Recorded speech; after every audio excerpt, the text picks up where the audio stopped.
Things are heating up between these two. They're spending a lot of time getting to know each other. Chelsea is handling motherhood like a champ. The twins are getting big and can almost walk. Brad hasn't tried to help her financially or physically, but wants to run her life. Brad's back to tricking off again. He's a glutton for punishment. Chelsea sent him off. He's crashing out, throwing money away recklessly and hanging out. Freaky Freddy's has new owners. It's now the candy bar. And the locals are going crazy over it. The old girls definitely have a spot. There are some new girls too. There's shows and live entertainment on different nights at the candy bar, and Brad has been there every single night, running around like a kid in a candy store.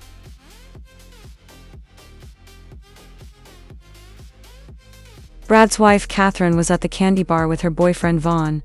I hope she runs into Brad so she can show him what's good for the goose is good for the gander.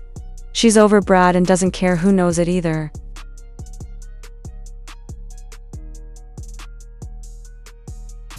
Looks like Chelsea is done for good with Brad, so let's listen to some more juicy stripper stories. I want to talk about the way that stripping long-term altered my brain at a young age. Y'all not gonna like this. The internet has already tried to cancel me over my opinions on this more than once.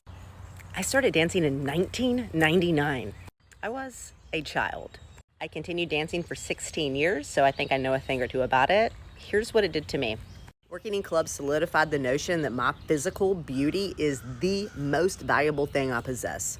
All those years I was dancing, I also got a PhD. Guess what paid more money? I am a doctor, and it was more valuable for me to dance.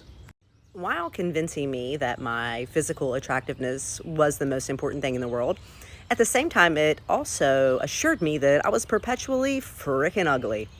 I still think I'm ugly. All the nice compliments people give me, I just feel like y'all are just being nice. I'm not fishing. I really feel that way. Normalized plastic surgery, of which I have absolutely none. Proud of that.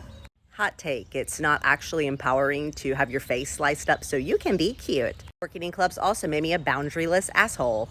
I'd be in monogamous relationships with like great guys and just engaging in totally inappropriate behavior at work because I was getting paid for it, and so that made it okay, right? I shit on multiple men that truly loved me, and in the meantime framed them as the asshole. Well, if he doesn't support me in my work, no, it was me. I was the asshole. Working in clubs trained me to accept abuse as the norm. I would literally accept money to let a guy hit me, bro. By the way, I was a domestic violence victim at the age of 16, to the point of having to put a dude in jail.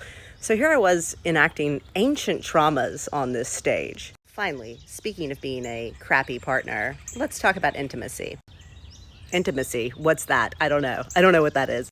Working in clubs made me unable to experience actual intimacy as I turned everything into a dang performance. Look, working in clubs did some good things for me financially, but I'm telling you, all you young girls watching these TikToks, glamorizing this shit and like wanting to do it because it's so fun and glamorous.